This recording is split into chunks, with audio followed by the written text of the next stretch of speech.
नमस्कार। बहुत स्वागत है आप सभी दर्शकों का मीन राशि के लिए गुरु नक्षत्र परिवर्तन के इस वीडियो में। ज्ञान, धन, संतान, विवाह और भाग्य के कारक देवगुरु बृहस्पति 13 अगस्त को जैसे ही उदित हुए, ठीक 6 दिन बाद 19 अगस्त को एक ऐसे रहस्यमयी नक्षत्र आश्लेषा में प्रवेश कर चुके हैं जो आपके भाग्य को एक नया मोड़ देने वाला है। आश्लेषा नक्षत्र बुध का नक्षत्र है और गुरु इस नक्षत्र में पूरे 74 दिन तक 31 अक्टूबर तक रहेंगे।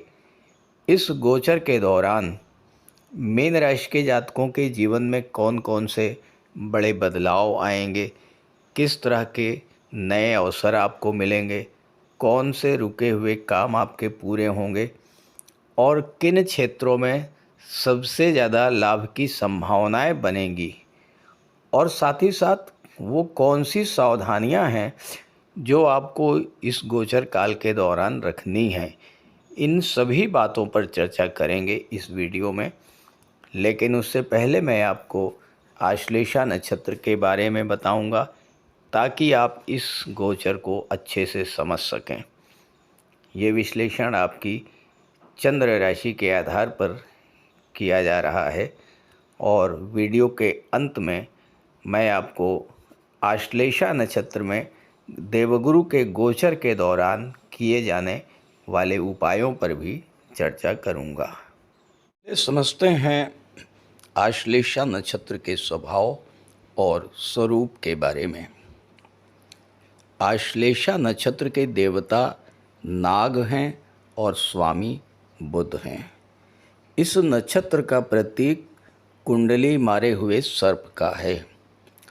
जिस तरह कुंडली मारे हुए सर्प के फन वाला हिस्सा ही हमें सक्रिय रूप में दिखाई देता है, जबकि उसका शेष भाग शांत अवस्था में दिखाई देता है, ठीक उसी प्रकार इस नक्षत्र की जितनी क्षमता हमें बाहर से दिखाई देती है उससे कहीं अधिक इस नक्षत्र के भीतर छुपी हुई होती है, जो समय आने पर प्रकट होती है और व्यक्ति कठिन से कठिन परिस्थिति से भी कोई न कोई रास्ता खोज लेता है। यही इस नक्षत्र की विशेषता है। बुध ग्रह के प्रभाव से यह नक्षत्र बुद्धि, तर्क शक्ति, विश्लेषण क्षमता और गहरी समझ को तो प्रदर्शित करता ही है, अच्छी रणनीति बनाने की क्षमता को प्रदान करता है। यह नक्षत्र कर्क राशि में ही पूरा हो जाता है, यानी यह नक्षत्र पूर्णता का प्रतीक है। ये नक्षत्र हमें अधूरे कार्यों को पूरा करने और उसे सही अंजाम तक पहुंचाने की क्षमता प्रदान करता है। इस नक्षत्र का प्रतीक चिन्ह सर्प है और सर्प की एक विशेषता होती है कि वो समय समय पर अपनी केंचुल बदलता रहता है, अर्थात पुरानी खाल की परत को बदलकर नए रूप में आगे बढ़ता है। ठीक वैसे ही ये नक्षत्र एक कार्य को पूरा करने के बाद दूसरे नए काम की शुरुआत करा देता है। साथ ही साथ ये नक्षत्र रहस्यमयी व्यक्तित्व, मजबूत नेतृत्व क्षमता और व्यापारिक मामलों में गहरी सूझबूझ भी प्रदान करता है। इस नक्षत्र के बहुत सारे सकारात्मक पहलू तो हैं ही, लेकिन कुछ चुनौतियां भी हैं।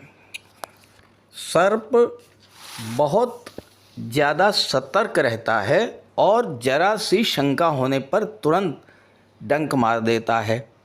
सर्प किसी पर भरोसा नहीं करता। ठीक उसी तरह कुंडली के जिस भाव में इस नक्षत्र का प्रभाव है, उस भाव से संबंधित चीज़ों के प्रति अत्यधिक शक्की बना देता है। कई बार व्यक्ति सामने वाले पर विश्वास ही नहीं कर पाता या फिर बहुत देर बाद विश्वास करता है। साथ ही साथ वो अपनी भावनाएं, योजनाएं और मन की बातों को भी किसी के साथ शेयर करने से डरता है। यही बात कभी कभी रिश्तों में दूरी या गलतफहमी भी पैदा कर देती है। अब गुरु जैसा शुभ ग्रह जो शुभता, ज्ञान और भाग्य का कारक है, जब इस नक्षत्र पर गोचर करेंगे तो उसका क्या प्रभाव होगा, आइए इसी को समझते हैं।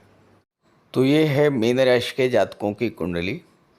देवगुरु का गोचर आपकी कुंडली के पंचम भाव में है और वर्तमान में गुरु बुध के नक्षत्र आश्लेषा नक्षत्र में गोचर कर रहे हैं। यहाँ पर गोचर करते हुए गुरु की पंचम दृष्टि नवम भाव पर, सप्तम दृष्टि एकादश भाव पर और नवम दृष्टि आपके लग्न के भाव पर पड़ेगी। और देवगुरु आपकी कुंडली में दशम भाव के स्वामी हैं और आपके लग्नेश हैं। बुध के नक्षत्र में गोचर कर रहे हैं और बुध चौथे भाव और सातवें भाव के स्वामी हैं। तो पंचम भाव, नवम भाव, एकादश भाव, लग्न भाव, चतुर्थ, सप्तम और दशम भाव, इन सभी भावों पर गुरु गोचर का प्रभाव पड़ेगा। जैसा कि मैंने आपको आश्लेषा नक्षत्र की विशेषताओं के बारे में अभी बताया, आश्लेषा नक्षत्र की विशेषता ही यही है कि पुरानी चीज़ों को ख़त्म करके एक नई शुरुआत करता है। अब पंचम में गुरु बैठे हुए हैं तो पंचम भाव से संबंधित जो चीज़ें हैं उन्हें तो एक्टिवेट करेंगे ही। दृष्टियों के द्वारा आपके भाग्य, आपकी इच्छा पूर्ति, आपके कैरियर, आपके बिजनेस और आपके सुखों, इन सभी भावों को एक्टिवेट कर देंगे। तो जो भी चीज़ें या जो भी कार्य आपके जीवन में पहले किसी न किसी कारण से रुके हुए थे, अब वो गति पकड़ने लग जाएंगे। चाहे आपकी नौकरी से जुड़ा हुआ कोई काम हो, व्यापार से जुड़ा हुआ कोई काम हो, विदेश संबंधी कार्य हो, प्रॉपर्टी से रिलेटेड कार्य हो या कोई भी कार्य, अब वो गति पकड़ेंगे और पूरा होने की दिशा में आगे बढ़ेंगे। अब पंचम भाव क्या होता है? पंचम भाव होता है संतान का, शिक्षा का। आपके लव लाइफ को पंचम भाव दर्शाता है, आपकी क्रिएटिविटी को दर्शाता है। तो यहाँ पर आपको शिक्षा, संतान और लव लाइफ से रिलेटेड बहुत ही शुभ परिणाम दे करके जाएंगे। आपके लव लाइफ में किसी तरह की कोई गलतफहमी बनी हुई थी या आप कोई नई शुरुआत करना चाहते थे, तो उसके लिए ये समय बेहतर है। छात्रों के लिए बहुत ही अच्छा समय रहेगा। आपका कंसंट्रेशन बढ़ेगा, पढ़ाई में मन लगेगा और अगर इन 74 दिनों में कोई एग्ज़ाम आता है तो उसमें आपको बहुत अच्छी सफलता मिलने का योग बन रहा है, क्योंकि इस समय आपकी गोचर कुंडली में सूर्यदेव पंचम भाव के स्वामी हैं और इस समय सूर्यदेव छठे भाव के स्वामी हैं और इस समय सूर्यदेव छठे भाव में ही गोचर कर रहे हैं। 17 सितंबर को सप्तम में चले जाएंगे सूर्य और आपके लग्न भाव को देखेंगे। तो सूर्य का गोचर भी आपके लिए अच्छा रहेगा। जो दंपति संतान प्राप्ति की इच्छा रखते हैं उनके लिए भी ये 74 दिन बेहद अनुकूल रहेंगे। 11वें भाव पर गुरु की दृष्टि है। 11वां भाव आपकी इच्छा पूर्ति को दर्शाता है। तो आपकी मनोकामनाएं इस समय पूरी हो सकती हैं। और अगर आप पहले से ही माता पिता हैं तो इस समय आपके संतान की भाग्योन्नति होगी, संतान की शिक्षा अच्छे से हो पाएगी। और अगर आपके बच्चे कोई काम काज कर रहे हैं तो उनके कैरियर में ग्रोथ देखने को मिलेगी। पंचम भाव शेयर मार्केट को भी दर्शाता है और इन आने वाले 74 दिनों में आपको शेयर मार्केट से अच्छा लाभ मिलने का योग बन रहा है। खास करके कोई पुराना निवेश इस समय आपको बड़ा लाभ दे करके जाएगा। और साथ ही साथ इस दौरान आप जो भी निवेश करेंगे उसमें भी आपको अच्छा लाभ मिलेगा, क्योंकि बुध की बुद्धि और आश्लेषा नक्षत्र की डीप थिंकिंग दोनों मिलकर के और गुरु का ज्ञान, ये तीनों मिलकर के जो है आपको शेयर मार्केट में सफलता देगा। लेकिन ध्यान रखिएगा, जल्दबाजी आपको नहीं करना है। बिना किसी एक्सपर्ट की राय लिए निवेश मत कीजिएगा। फाइनेंशियल एडवाइज़र की राय लेकर के ही आप कोई निवेश कीजिएगा, तो भाग्य का भी आपको साथ मिलेगा और बेहतर रिजल्ट्स आपको मिलेंगे। आपके निर्णय इस समय जो आप लेंगे वो बिल्कुल सही होंगे, क्योंकि लग्न भाव पर गुरु का प्रभाव रहेगा। लग्न भाव आपका व्यक्तित्व होता, आपकी सोच होती है, और आप पर जब गुरु बुध और आश्लेषा नक्षत्र का प्रभाव रहेगा तो आप जो भी डिसीजन लेंगे, जो भी स्ट्रेटजी बनाएंगे, जो भी प्लानिंग करेंगे, वो आपको सफलता की ओर लेकर के जाएगी। आप बिजनेसमैन हैं या कोई जॉब करते हैं तो आप देखिएगा कि आपके बिजनेस में, आपके करियर में एक बहुत अच्छी ग्रोथ देखने को मिलेगी। 11वें भाव से गुरु का संबंध है और 11वां भाव जो होता है ये आपकी इच्छा पूर्ति का होता है। तो कोई बड़ी इच्छा जो लंबे समय से पूरी नहीं हो पा रही थी वो इस समय पूरी हो सकती है।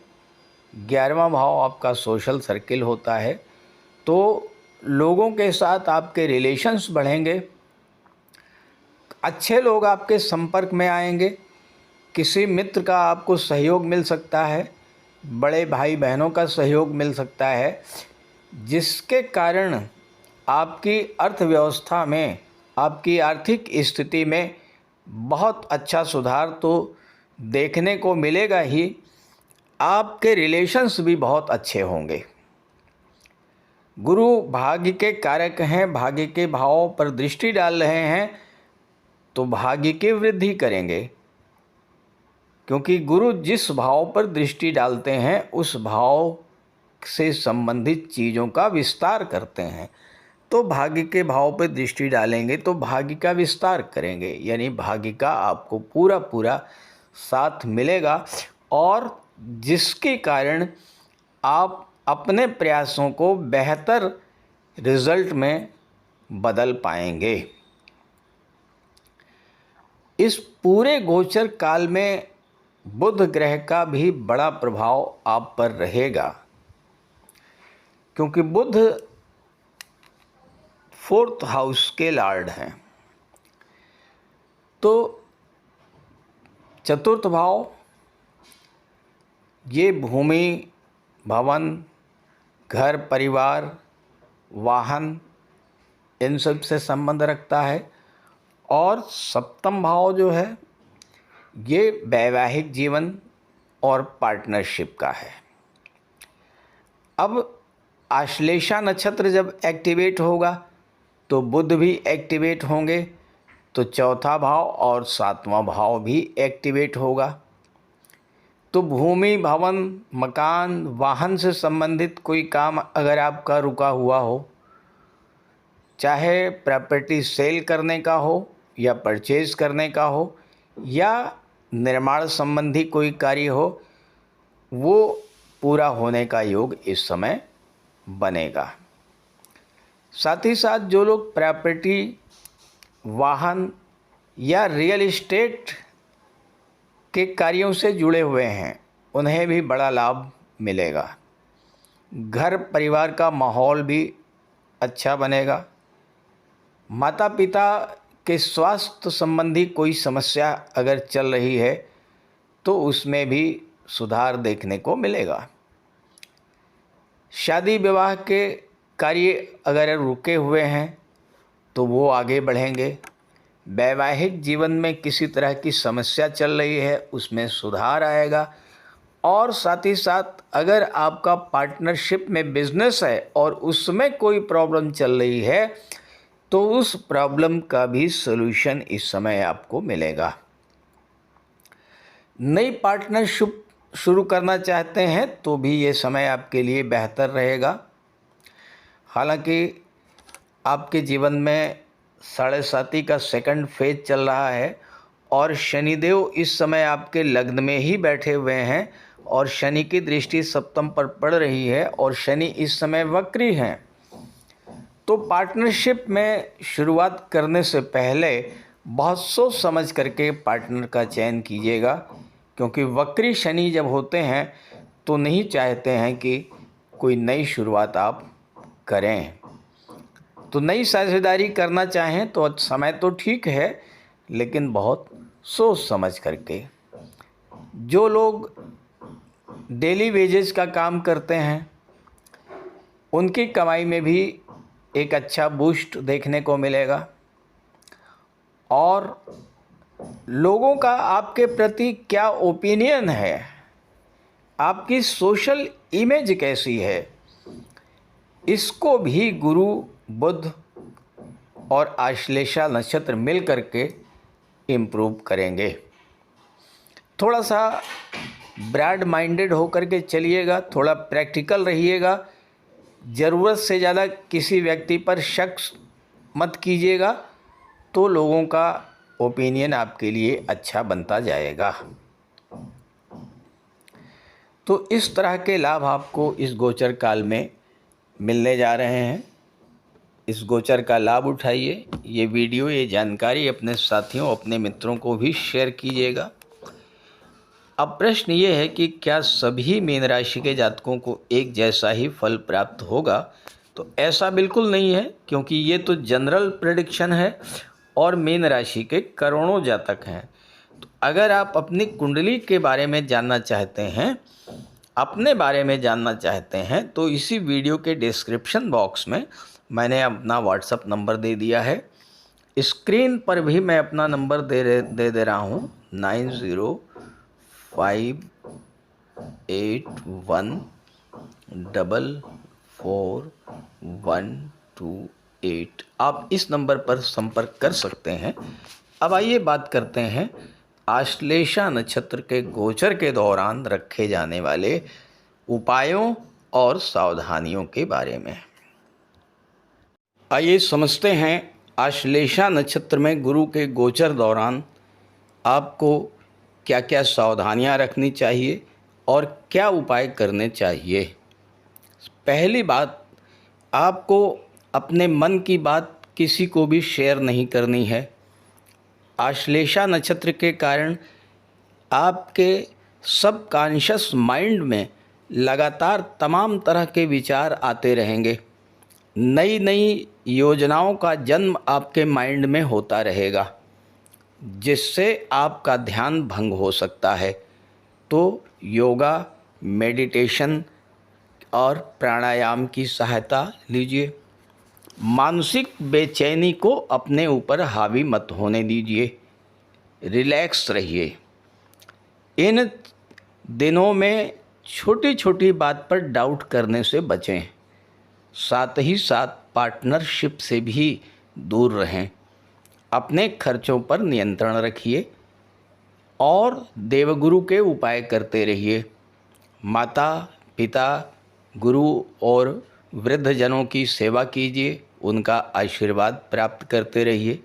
विष्णु सहस्र नाम का निरंतर जाप करिए। अपनी क्षमता के अनुसार गुरुवार को अपने कुल गुरु, कुल पुरोहित या किसी मंदिर के पुजारी को वस्त्र और मिष्ठान दक्षिणा सहित प्रदान कीजिए। बुधवार के दिन भगवान श्री गणेश की आराधना कीजिए। गौ माता की सेवा कीजिए। पक्षियों को दाना डालिए। हरी मूंग रात में भिगोकर सुबह पक्षियों को डालने से आपको इस नक्षत्र के शुभ फल प्राप्त होंगे।